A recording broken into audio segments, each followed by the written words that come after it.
Whispers in the Pines. It was an overcast day in late October when Ben Carter drove down the long, empty stretch of Route 83, his tires crunching on the gravel as he navigated through the dense forests of Northern California. He had always loved the isolation, the quiet that came with being far from the bustling cities. But this time, there was something different about the drive. The trees seemed to loom a little too closely to the road, their twisted branches almost like hands reaching out. The air felt thick, almost oppressive, as if the very land held its breath. Ben had bought the property on a whim, a small, rundown cabin deep in the woods, far from the nearest neighbor. The listing had seemed perfect for his need to escape, to start fresh after the divorce. The ad had been cryptic, barely mentioning anything about the cabin's past. But there was something in the price that caught his eye. Far too low for a place in such a picturesque part of the state. As he neared the cabin, a sense of unease crept over him. It wasn't just the isolated location. It was the way the land seemed to shift when he wasn't looking directly at it, as if the trees and rocks were moving ever so slightly in the corner of his eye. He shook his head, dismissing the thought as just his imagination running wild. When Ben finally arrived at the cabin, the sun had begun to dip below the horizon, casting long, jagged shadows across the property. The cabin itself stood at the edge of a small clearing, surrounded by towering pines that whispered in the wind. The house looked worse than he had expected. Its once red paint was peeling, the windows were boarded up, and the door hung loosely on its hinges. Yet there was something undeniably inviting about it. It was as if the cabin was waiting for him. He unpacked his things quickly, eager to settle in before nightfall. But as he stepped inside, the air seemed colder than it should have been. The inside was even worse than the exterior. Dust hung thick in the air, and the floor creaked with every step. The smell of decay lingered, but there was another scent beneath it, something that was harder to place. It was faint, but undeniably present. Ben moved from room to room, setting up his sleeping bag in the main living area. The place was small, with a stone fireplace, a rickety kitchen, and a narrow staircase leading up to a second floor that was barely visible in the dim light. As he reached the top of the stairs, he noticed something strange. The walls were covered in old yellowed newspaper clippings. Most of the articles were faded beyond recognition, but a few were still legible. They spoke of strange disappearances in the area, tales of locals vanishing without a trace, their homes left untouched as though they had simply walked away. Ben's curiosity piqued. He began to pull the clippings down, one by one. As his fingers brushed against the papers, a chill ran down his spine. For a moment, the room seemed to grow colder, and the hair on the back of his neck stood on end. There was a sound, faint but unmistakable, a whisper like the wind, but somehow not of this world. He froze, his heart pounding in his chest. It came again, clearer this time, and he could have sworn he heard his name. Ben! He spun around, but the room was empty. Nothing but the flickering shadows cast by the dying light outside. Ben tried to shake off the feeling, but as the night wore on, the whispers grew louder. They came from every direction, sometimes from the walls, sometimes from the floor, sometimes from the trees outside. Each time they spoke his name, the voice seemed closer, as if something or someone was drawing nearer. He spent the night wide awake, listening to the sounds that surrounded him, terrified to close his eyes. The cold seemed to seep deeper into his bones, and the whispers never ceased. When dawn finally broke, he thought he could escape the strange atmosphere. But as he stepped outside into the pale morning light, he noticed something he hadn't before. The woods around the cabin were different. The trees seemed unnaturally still, their bark twisted in patterns that looked too deliberate, as if someone or something had carved them over the years. He had to leave, but when Ben tried to start his car, it wouldn't turn over. The engine sputtered, groaned, and died. The silence that followed was deafening. That's when he saw it, a figure standing at the edge of the woods, just out of reach of the sunlight. A tall, gaunt figure with hollow eyes that stared directly at him. The figure didn't move. It didn't blink. It just stared.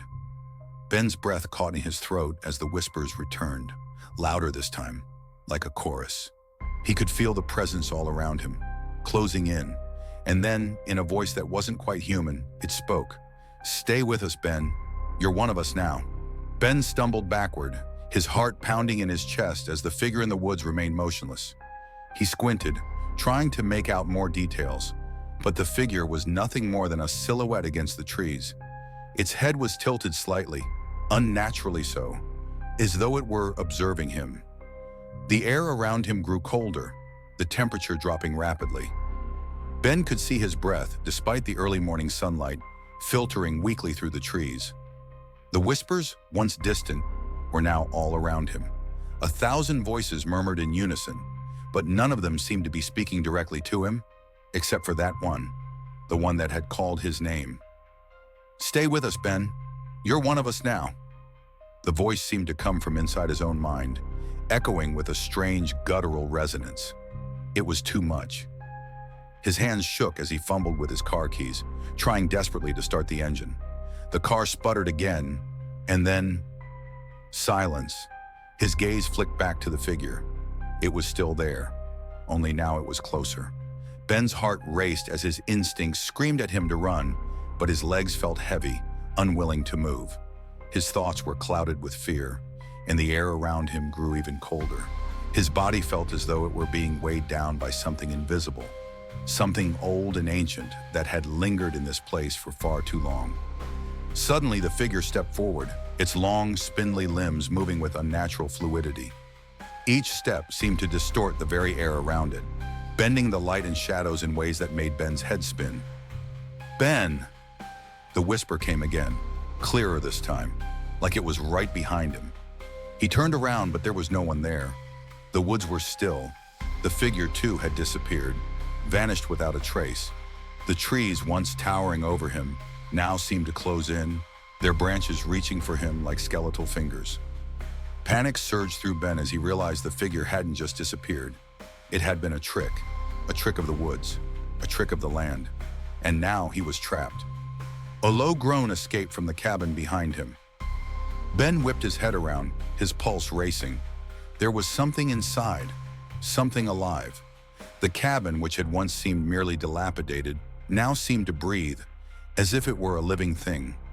The windows rattled as the wind picked up, and the door creaked on its hinges, though there was no breeze. Ben's feet moved before he could think, propelled by pure instinct.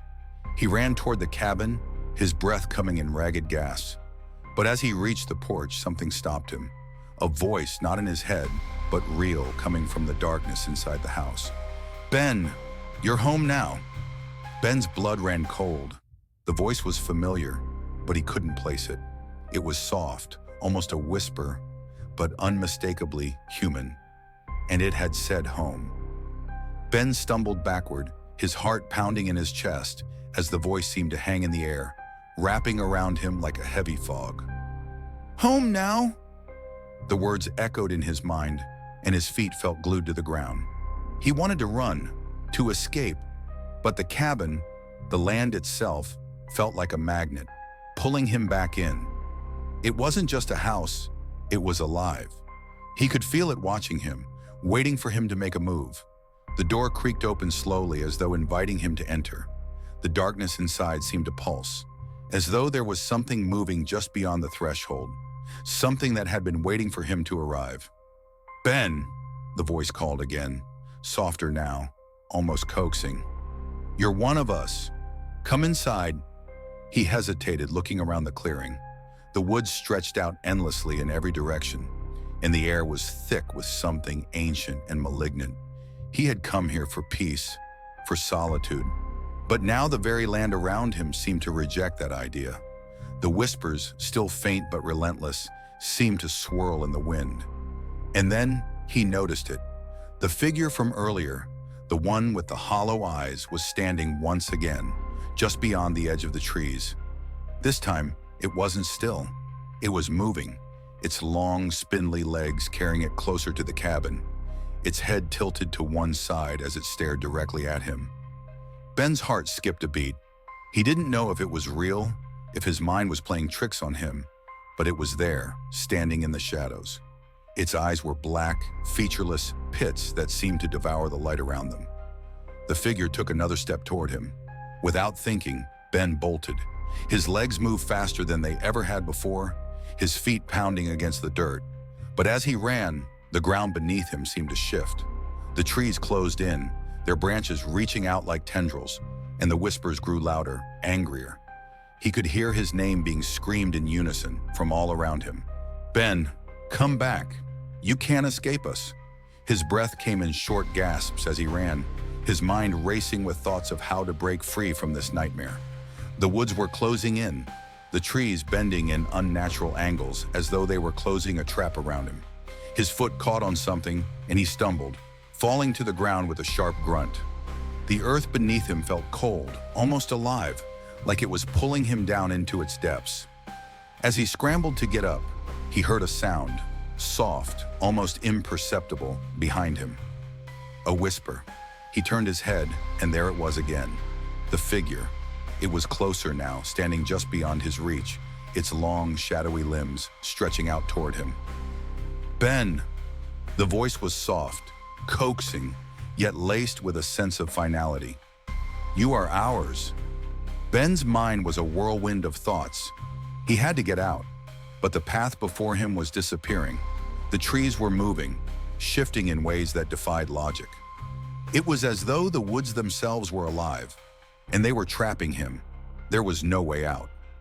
He felt a hand on his shoulder, a cold, clammy hand. Ben whipped around, but no one was there. The figure was now standing directly in front of him, its hollow eyes staring down at him. It leaned in closer, and Ben could feel its breath, cold, rancid on his face.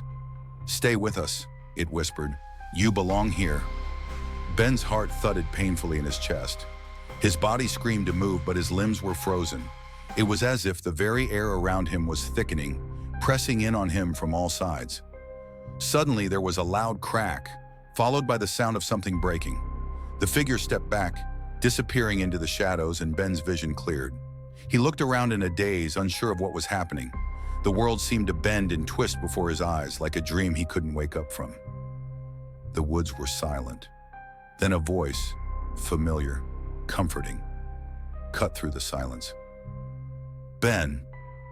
He turned toward the sound, and there, standing at the edge of the clearing, was a woman. Her long, dark hair flowed around her face like a curtain, her expression soft and familiar. Ben's heart skipped a beat.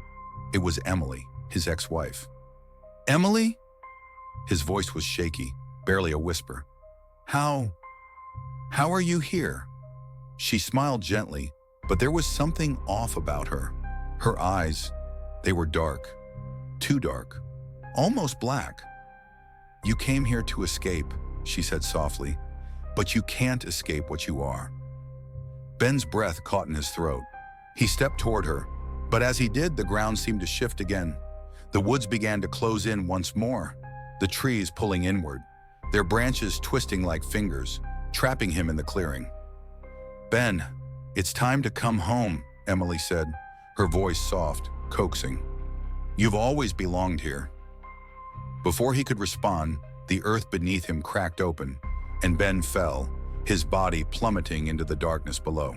Ben's fall seemed endless. The darkness engulfed him, a thick, suffocating void that swallowed every ounce of light. He tried to scream, but no sound came out. His body tumbled through the air, helpless, as if some unseen force were pulling him down deeper and deeper into the earth. The ground seemed to stretch and shift beneath him, and he felt as though the very world around him was turning upside down. Finally, with a harsh jolt, his body collided with something solid. He hit the ground hard, the impact knocking the breath from his lungs. His mind was spinning as he scrambled to push himself up, but his limbs felt heavy, unresponsive. His head throbbed and his vision blurred as he tried to make sense of where he was. The air smelled damp, earthy, like the inside of a cave. The ground beneath him was cold and slick, and he could feel the weight of the earth pressing down on him from all sides. It was as if he had fallen into the very bowels of the earth. His hands scraped against the surface, searching for some kind of grip, but everything felt wet and soft, as though the ground itself was alive. He forced himself to his feet, his mind racing with confusion and fear. What had happened? Where was he? The memories of the cabin, the figure in the woods, Emily's face. All of it came rushing back to him in a blur. He couldn't breathe, couldn't think straight. Panic was setting in. And then he heard it. A sound, distant at first, but growing louder with each passing moment. It was a low, guttural hum, almost like a chant, echoing through the dark space around him. Ben froze, his heart pounding in his chest. The sound seemed to be coming from everywhere at once, reverberating off the walls of this strange underground place. He turned, trying to locate the source, but the darkness was impenetrable. He couldn't see anything, but he could feel it. Something was there, moving, watching. The air grew colder, and the whispers began again, just like before. Faint at first, then louder, until they were all around him, pressing in on his mind. Ben, you are ours. The voice was unmistakable. It was the same voice that had called to him from the woods, the same voice that had whispered his name in the cabin. But now it was closer. It wasn't just in his head. It was in the air, in the very ground beneath his feet. It was as if the entire place was alive, filled with 1,000 voices, all speaking at once. Ben's pulse quickened, his mind reeling. He took a step back, his eyes darting around in the darkness, trying to make sense of what was happening. But the darkness was alive, pulsating with an otherworldly energy. He could feel it pressing against his skin, wrapping around him like an invisible force, suffocating him. And then, in the distance, he saw it. A faint light, flickering like a candle, illuminated a small portion of the space. Ben's instinct screamed at him to run, but his legs felt like lead, unwilling to move. The whispers were louder now, almost deafening, and he could hear his name being called again and again from every direction. Ben, come to us. The light flickered again, and Ben found himself moving toward it, drawn by some invisible force. It was as though the light itself was calling to him, guiding him forward, pulling him closer to whatever lay ahead. As he stumbled through the darkness, his hands reaching out for anything to steady himself, he felt something shift in the air. A presence, cold and malevolent, brushed against his skin, sending a shiver down his spine. He wasn't alone. Suddenly, the light flared brighter, revealing a narrow path that led deeper into the darkness. Ben followed it, each step feeling heavier than the last, his heart pounding in his chest. The whispers intensified, now a cacophony of voices, all chanting his name. Ben, you cannot escape. You are one of us now. Ben reached the end of the path, his body trembling with fear. The light revealed a large, cavernous chamber ahead, its walls lined with strange, ancient symbols that seemed to glow faintly in the darkness. At the center of the room stood a stone altar, covered in what appeared to be dried blood. The air was thick with the scent of decay and something far worse, something that made Ben's stomach churn. On the altar lay a figure, draped in tattered cloth. The figure was motionless, but Ben could feel its presence, could sense the energy radiating from it. It was alive, but not in any way he could comprehend. He stepped closer, his breath caught in his throat. As he approached, the figure on the altar shifted, its head jerking to the side. The cloth fell away, revealing the pale, lifeless face of a man, his eyes wide open, his mouth frozen in an eternal scream. Ben gasped, stumbling back. The face was unfamiliar, but there was something unsettlingly familiar about it. He recognized the eyes, the same hollow dark pits that had stared at him from the woods, from the figure in the forest.